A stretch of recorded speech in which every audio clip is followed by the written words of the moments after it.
Pertanyaannya, Pak izin menyambung pembahasan mengenai karyawan putus kontrak karena SP, pasal 62. Apabila salah satu pihak mengakhiri hubungan kerja sebelum berakhirnya jangka waktu yang ditetapkan dalam perjanjian kerja, waktu tertentu, atau berakhirnya hubungan kerja bukan karena ketentuan bagaimana dimaksud dalam pasal 61 ayat 1. Pihak yang mengakhiri hubungan kerja diwajibkan membayar ganti rugi dan seterusnya.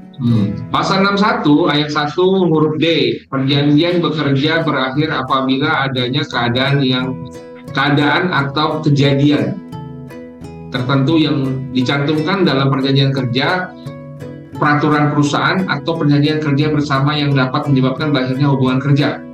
Kembali pada pasal 62 junto pasal 61, bukan ada efisiensi, ya, bukankah ada esensi pembahasan pembebasan hak, karena di dalam PP diatur mengenai bahwa karyawan PKWT yang mendapat SP 1, 2 dan 2, 1, 2, 3 dan ketika kembali melakukan pelanggaran kerja maka dapat diputus kontraknya dan perusahaan tidak wajib membayar ganti rugi.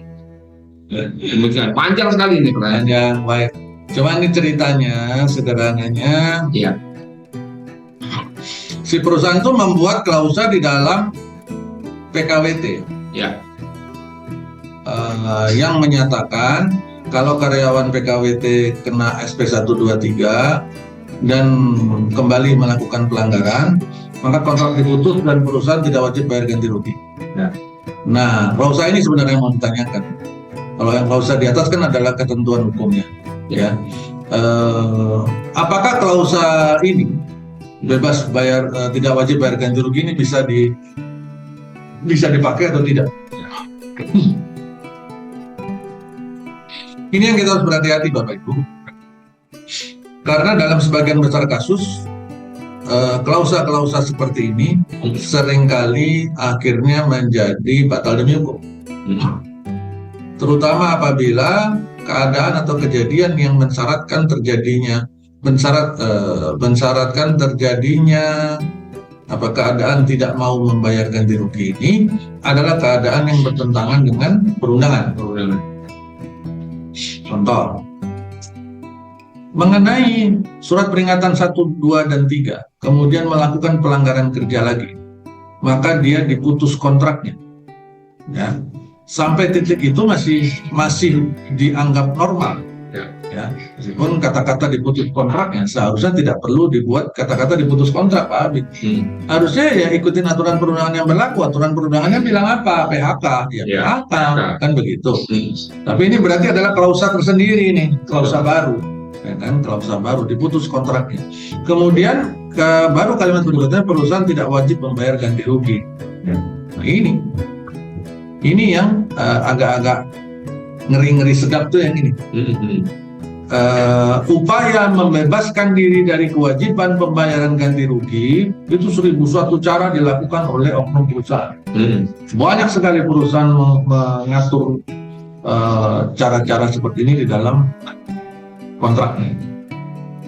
Maka si karyawan, hal pertama yang dilakukan apabila karyawan ingin melawan perusahaan dalam kasus seperti ini, yang pertama dilakukan adalah mengarahkan segala dalil kepada tuntutan untuk membatalkan pasal ini, menyatakan pasal ini adalah bertentangan dengan perundangan dan menjadi batal demi hukum.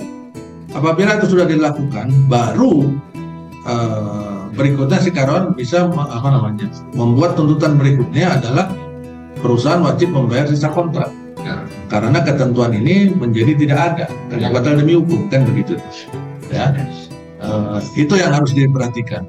Apakah ini pasti kalah atau pasti menang?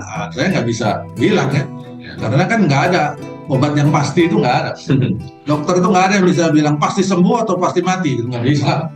Dibilang pasti sembuh, tiba-tiba nggak sembuh. Dibilang pasti mati, kok nggak mati-mati, kan begitu.